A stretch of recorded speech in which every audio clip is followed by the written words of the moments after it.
BJP अनुशासन का पर्याय है। बीजेपी का मतलब है बिल्कुल अनुशासन में रहना।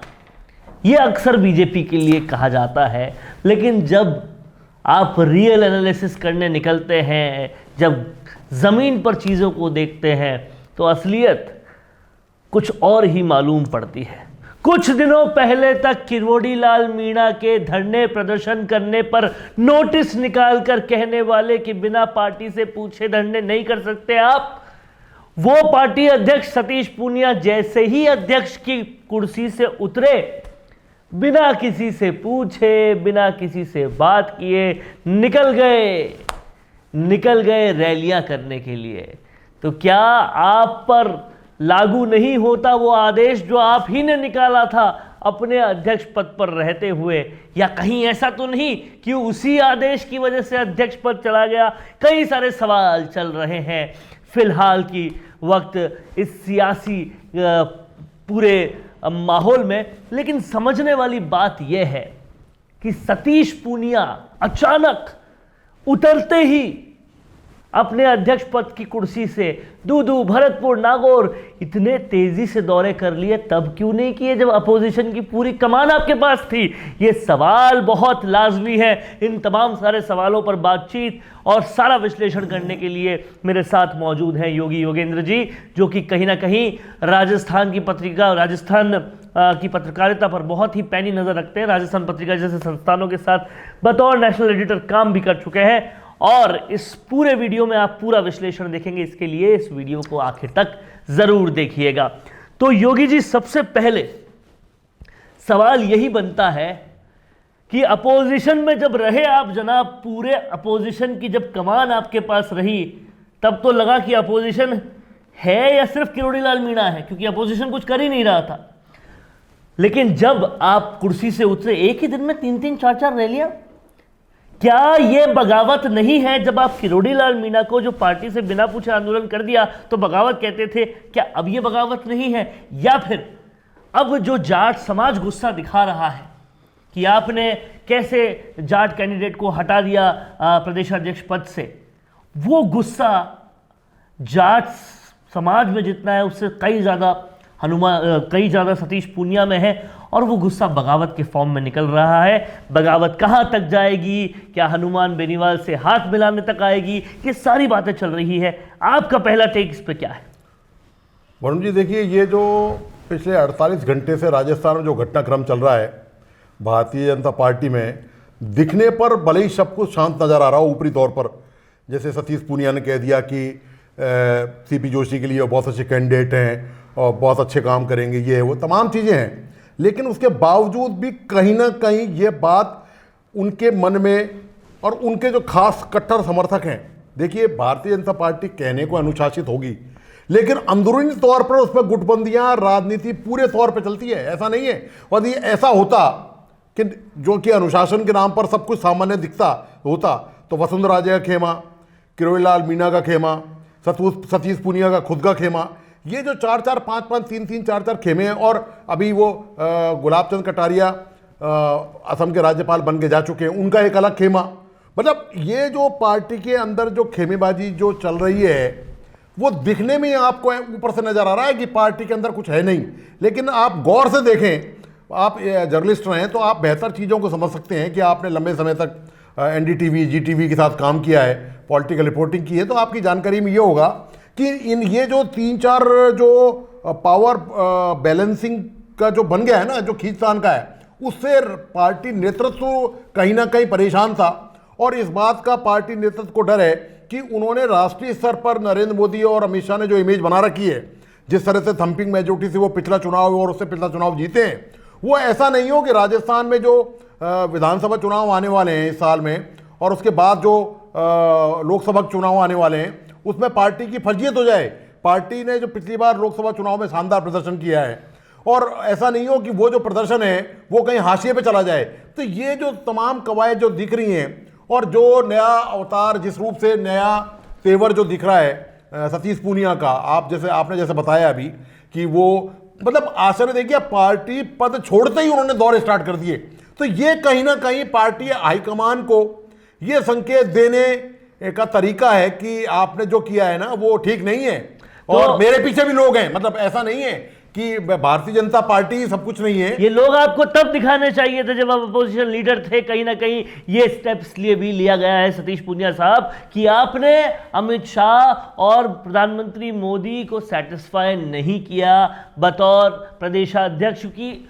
आपके इस्तीफे से कुछ वक्त पहले तक भी ये खबरें चल रही थी, ये बातें हो रही थी कि सतीश पूनिया तो एक्सटेंड करेंगे ही करेंगे और अगला चुनाव तो इनके नेतृत्व में लड़े ही जाना है। ये बातें लोगों के मन में पूरी तरह से स्थापित थी, क्लियर थी। लेकिन कहीं ना कहीं अपोजिशन की भूमिका निभाई होती, काम ढंग से किया होता, सब कुछ चीज़ें ऑल राइट होती तो ये स्टेप नहीं उठता।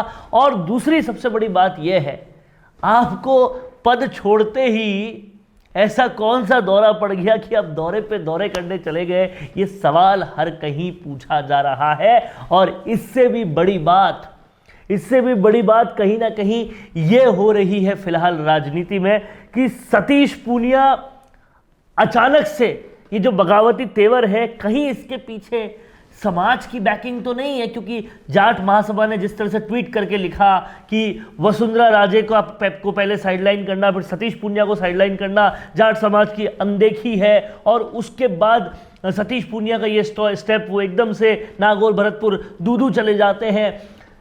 और फिर हनुमान बेनीवाल का ये बयान आना कि आप तो ऐसी फोटो वायरल कर रहे हैं कि वसुंधरा राजे को वो पुड़िया खिला रहे हैं सतीश पूनिया। ये सारी चीज़ों की क्रोनोलॉजी अगर समझी जाए तो क्यों ना ये कहा जाए कि सतीश पूनिया के पीछे कहीं ना कहीं समाज की बैकिंग है ये सब कुछ करने के लिए, या फिर कहीं और से आदेश है ये सब कुछ करने के लिए। क्योंकि आप देखिए पिछले 4 सालों में सतीश पूनिया को अपलिफ्टमेंट भी पूरा मिला। उससे पहले कौन थे सतीश पूनिया? अपलिफ्टमेंट भी पार्टी ने ही दिया है जब वो पार्टी अध्यक्ष बने हैं। लेकिन पार्टी अध्यक्ष बनकर आपने काम क्या किया उसको तो लेखा जोखा होगा ना। 3 साल का कार्यकाल होता है, 3 साल आपने पूरे कर लिए, फिर किस बात की नाराजगी? और एक्सटेंशन ही मिल रहा था आपको, वो मिला भी। लेकिन अगर परफॉर्मेंस नहीं होगी तो नयों को भी मौका दिया जाएगा। और जाहिर सी बात है ब्राह्मण महासभा में जिस तरह से सब कुछ हुआ और भाजपा को एक अपॉर्चुनिटी दिखी कि ब्राह्मण ऐसा समाज है जो बहुत बहुसंख्यक है लेकिन अब बहुत टाइम से नकारा जा रहा है पॉलिटिक्स में। केवल अभी 17 विधायक और 2-3 सांसद हैं राजस्थान के ब्राह्मण जाति से, जबकि एक वक्त था जब 4-4 मुख्यमंत्री ब्राह्मण समाज से हुआ करते थे। ये अपॉर्चुनिटी अगर बीजेपी कैश करना चाहती है तो उसमें सतीश पूनिया को क्या दिक्कत होनी चाहिए? देखिए वरुण जी, सतीश पूनिया का जो राजनीतिक कार्यकाल है वो 2 बार इलेक्शन विधानसभा का हार चुके हैं और उसके बाद वो आमेर से अभी विधायक हैं।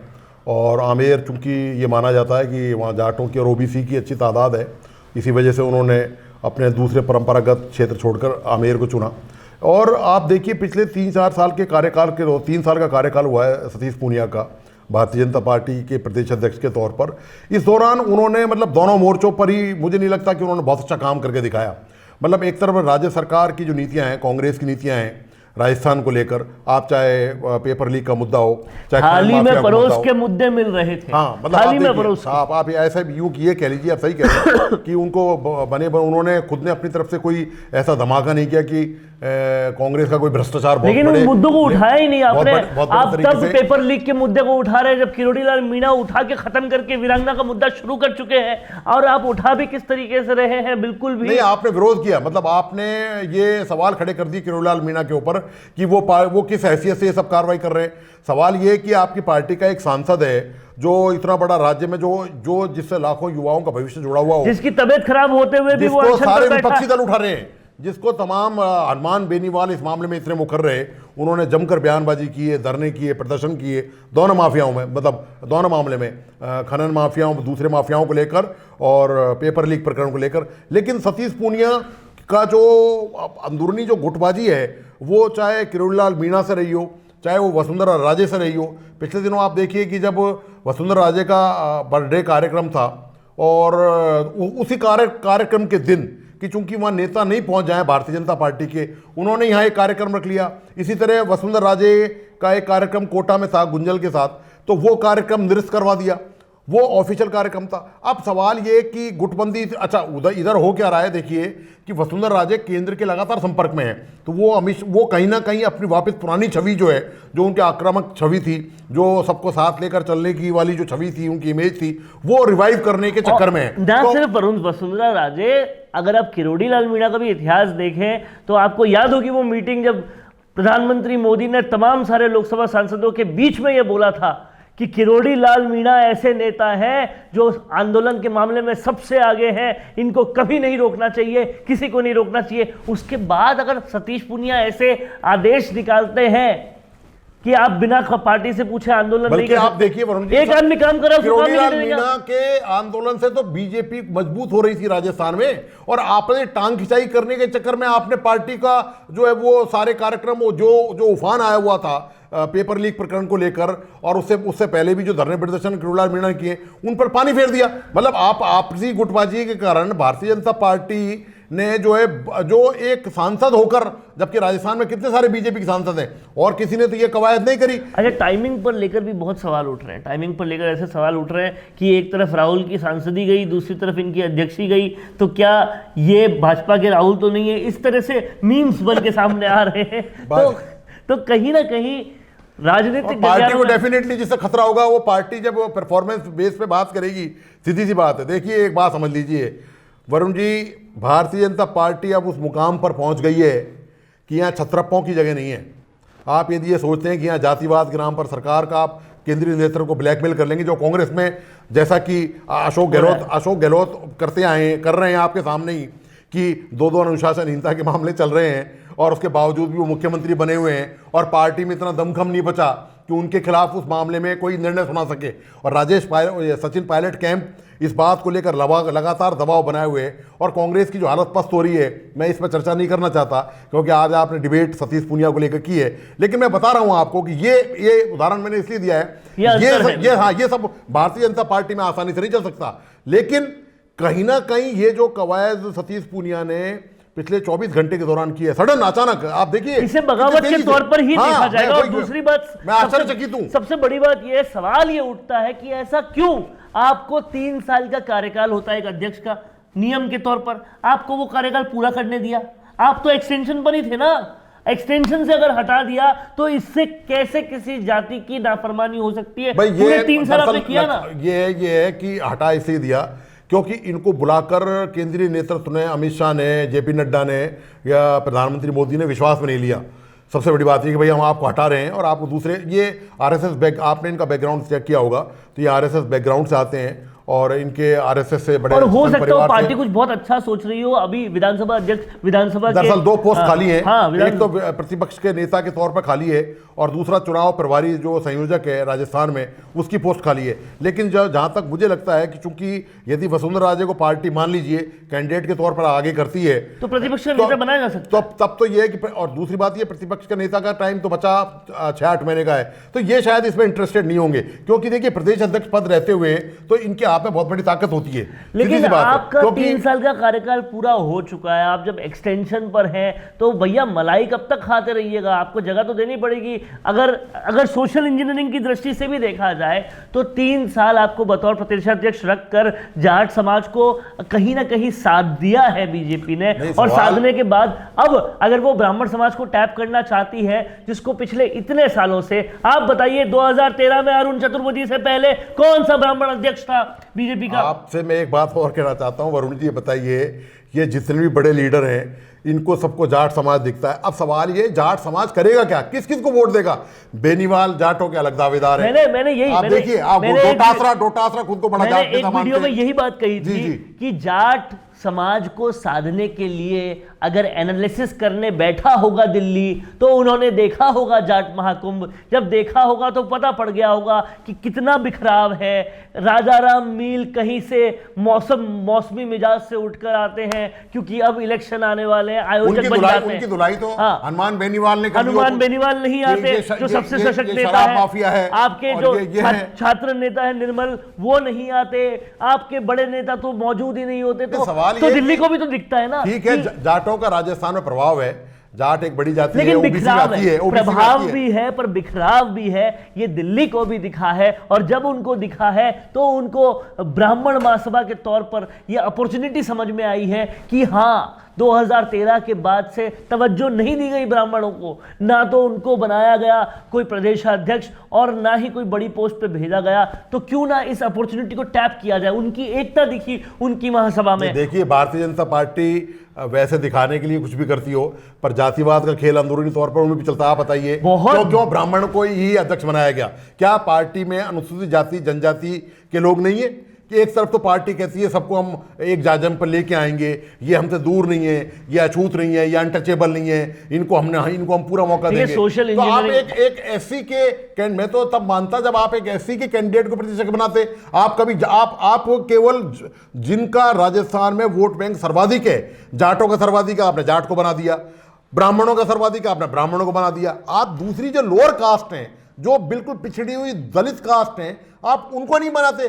सीधी सी बात है, ये वोटों की गणित जो है जातिवाद पर आधारित है, और हर पार्टी बहसी गंगा में हाथ धोना चाहती है। कोई भी पार्टी खुलकर जातिवाद के खिलाफ कभी नहीं बोलेगी, क्योंकि उनको पता है कि ये वोट बैंक है और ये चंक में। इसलिए आप देखिए, जितने भी जातियों के सम्मेलन हुए हैं, सब अपना मुख्यमंत्री मांग रहे हैं, सब ये चाह रहे हैं कि ज़्यादा से ज़्यादा विधायक सांसद उनके बने। आप बताइए कि यदि उनके बन जाएंगे तो माइनॉरिटी की जो जातियाँ हैं, दलित जो जातियाँ राजस्थान, वो कहाँ जिएंगी, वो कहाँ जाएंगी? और अश्वनी वैष्णव का आना, फिर सीपी जोशी का बन जाना, कहीं ना कहीं सब समझ में आता है कि अब बीजेपी पूरी तरह से ब्राह्मणों को साध रही है। और लेकिन मैं इसमें गलत नहीं मानता, जाटों को भी पूरा वक्त दिया, 3 साल का कार्यकाल सतीश पूनिया ने पूरा किया। अब देखना होगा कि आगे क्या होता है, कैसे होता है। अगर सतीश पूनिया निकल गए हैं बगावत की बयार पर, तो वो बयार कहां तक जाती है, किस तरह से आगे बढ़ते हैं, बढ़ जाते हैं आगे, तो फिर बीजेपी जैसी अनुशासन वाली पार्टी जो कि कहा जाता है वो क्या करती है, ये सब कुछ भविष्य के गर्भ में है। आपको ये वीडियो कैसा लगा हमें कमेंट बॉक्स में ज़रूर बताएं। अगर अच्छा लगा है तो ज़्यादा से ज़्यादा तादाद में शेयर कीजिए और बने रहिए राजस्थान संवाद के साथ। बड़ी राजनीतिक पार्टी का टिकट चाहते हैं और उस टिकट से जीतकर नेता बनने का भी इच्छा रखते हैं, लेकिन प्रचार के लिए अभी भी वार त्योहार के पोस्टर बनाने का पुराना तरीका ही अपना रहे हैं। राजनीतिक प्रचार के लिए पोस्टर हुआ पुराना, वीडियो इंटरव्यू का है जमाना। राम मीडिया वर्क्स आपकी राजनीतिक प्रोफाइल को पावरफुल बनाने के लिए लाए हैं स्पेशल डिजिटल पैकेज, जहां प्रदेश के लाखों सब्सक्राइबर्स वाले डिजिटल चैनल के रिपोर्टर, कैमरामैन लेंगे आपका इंटरव्यू। और वो उन चैनल्स पर प्रसारित होगा जिन्हें पहले से लाखों लोग सब्सक्राइब किए हुए हैं और जिनके करोड़ों में व्यूज है। तो छोड़िए पुराने तरीके, अपने इंटरव्यू, कैंपेन्स और इवेंट को कीजिए जमे जमाए चैनल्स के जरिए वायरल। ज्यादा जानकारी के लिए नीचे दिए हुए लिंक पर क्लिक